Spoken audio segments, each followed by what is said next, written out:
Bonjour à tous. Le président du Pakistan a donc démissionné. Pervez Musharraf a annoncé sa démission dans un grand discours à la nation que vous avez pu suivre sur France 24. Discours fleuve de plus d'une heure et quart.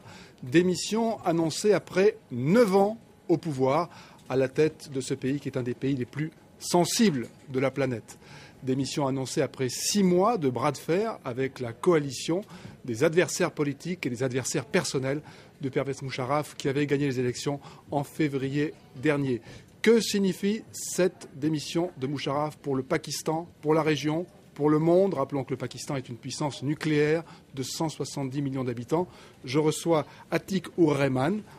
Bonjour, vous êtes journaliste pakistanais, journaliste au journal Delhi Nawa Iwaqt, basé à Lahore. Vous êtes aussi président du club de la presse pakistanais ici à Paris. Alors, réaction à chaud, quelle est votre réaction à la démission de Musharraf? C'est mon réaction, la même réaction que le peuple pakistanais. Et on attend depuis longtemps cette historique annonce parce que le peuple pakistanais, les forces politiques, tout le monde il voulait que Musharraf il va quitter le pouvoir. Heureusement, aujourd'hui, ça va arriver ce moment historique.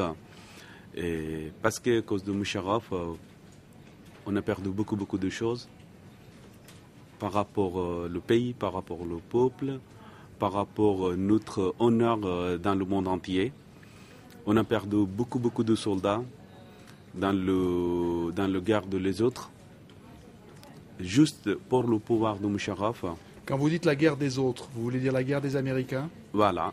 Et moi je pense Musharraf, il a perdu beaucoup de soldats pour les États-Unis, pour l'Amérique, mais aujourd'hui l'Amérique il n'est pas avec lui. Et ça c'est l'histoire d'Amérique. Ils prennent les gens de d'autres pays, ils donnent le pouvoir et tout ça, mais quand le peuple il vient contre, il laisse comme ça, comme il a laissé le Musharraf. Est-ce que vous êtes surpris par cette annonce aujourd'hui? Non, pas vraiment, parce que tout le monde est dans cette annonce, parce que les États-Unis il a laissé, l'armée il a laissé, toutes les forces politiques il était contre, même la partie qui est pro-Musharraf, il a déjà dit c'est mieux qu'il démissionne. Le peuple il était contre, les avocats il était contre, et depuis plus d'1 an, la manifestation qu'il est en train de faire les avocats, c'était le plus grand manif du Pakistan. C'est à cause de ça, le Musharraf il a perdu beaucoup de pouvoir. À cause de ça, les forces politiques qui sont entrées à Pakistan, Benazir Bhutto et Nawaz Sharif, moi je pense qu'aujourd'hui, le Pakistan il est encore libéré 16 jours. C'est pas que 1947 qu'on a les jours de libération. Moi, je pense encore aujourd'hui. C'est un jour de libération pour le Pakistan. Pour le Pakistan aussi important que 1947. 1947. Pourquoi? Parce qu'il y a déjà les militaires qui sont passés à Pakistan, Zia-ul-Haq, Ayoub Khan, mais c'était pas pareil. Quand même, ils ont fait quelque chose pour le pays, pour tout ça. Mais le Musharraf, il a vendu le pays juste pour son pouvoir. Les États-Unis, il n'a pas perdu beaucoup de soldats à Afghanistan que nous, on a perdu. Aujourd'hui, dans le Balochistan, il n'y a pas de paix. Dans les frontières, il n'y a pas de paix. Partout, il y a des kamikazes. C'est à cause de Musharraf et de tout ce qu'il a fait dans le pays. Il y a même la guerre dans votre pays, dans le nord-ouest du pays. Voilà. Est-ce que la ligne politico-militaire de votre pays va changer après le départ de Musharraf? Pas vraiment. Parce que moi, je dis toujours qu'à Pakistan, les gens qui sont dans l'État aussi, les gens des États-Unis, mais les gens dans l'opposition aussi, les gens qui sont des États-Unis. Mais quand même, quand un militaire qui décide quelque chose, il décide tout seul. Mais quand les forces politiques qui décident, quand même, ils voient qu'est-ce qu'il veut le peuple, qu'est-ce qui est bien pour le Pakistan.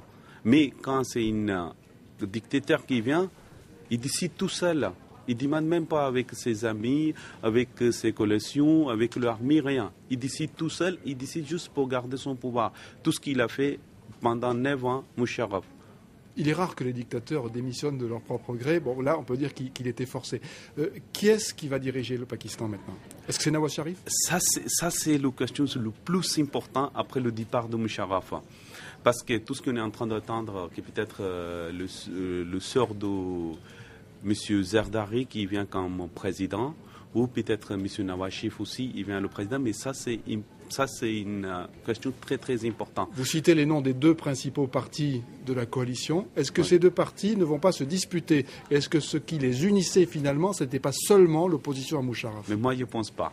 Quand Musharraf il est parti, ça c'est les deux grands partis. Ils sont toujours contre eux. Et maintenant, à cause de Musharraf, ils étaient ensemble.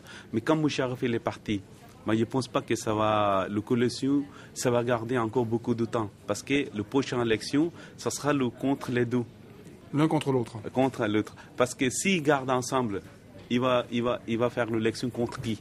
Et pour ça, moi, je pense que ça ne va pas durer cette coalition longtemps. Est-ce que Musharraf est vraiment parti? C'est-à-dire qu'il a annoncé qu'il allait faire des révélations à la presse, il va attaquer ses opposants. Est-ce qu'il peut encore peser sur la scène politique? Moi, je ne pense pas qu'il va faire beaucoup de choses parce que sous table, tout est négocié. Avec l'armée, il ne voulait pas que son ancien chef qui va dishonorer. Moi, je pense qu'il va rester encore pendant 2-3 mois au Pakistan et après, il va partir dans un autre pays. Est-ce que l'armée pakistanaise est du côté des Américains toujours? On a l'impression que les Américains font toujours confiance à l'armée. Est-ce que l'armée pakistanaise, elle, fait confiance aux États-Unis? Ça, c'est sûr.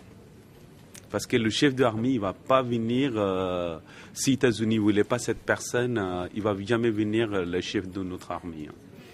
L'armée, il est toujours avec les États-Unis, mais quand même, ils ont décidé de ne pas venir directement dans les trucs politiques, mais il va toujours rester derrière, mais il décide ça. Ça veut dire les forces politiques ne peuvent pas faire des grandes décisions sans le hacker du chef de l'armée. Et donc, est-ce que l'armée est satisfaite d'apprendre aujourd'hui la démission de Musharraf, qui a longtemps été... Oui, parce que c'est à cause de Musharraf, l'armée, il a perdu beaucoup d'honneur. C'est à cause de Musharraf, l'armée, il était démoralisé. Et l'armée aussi voulait qu'il parte, mais il part avec le honneur, pas que, comme les forces politiques, il a dit qu'il va partir dans la prison et tout ça, il ne voulait pas. Et si aujourd'hui il démissionne, mais je pense que c'est avec le hacker de l'armée. Un départ dans l'honneur avec l'accord de l'armée. Merci infiniment, Atiq Ur-Rehman. Je rappelle que vous êtes journaliste pakistanais. Vous nous avez donc dit que la ligne politico-militaire du Pakistan était peu susceptible de changer. C'est ce que nous suivrons dans les heures qui viennent sur France 24, en français, en anglais, en arabe et sur Internet, où que vous soyez. Passez une excellente journée.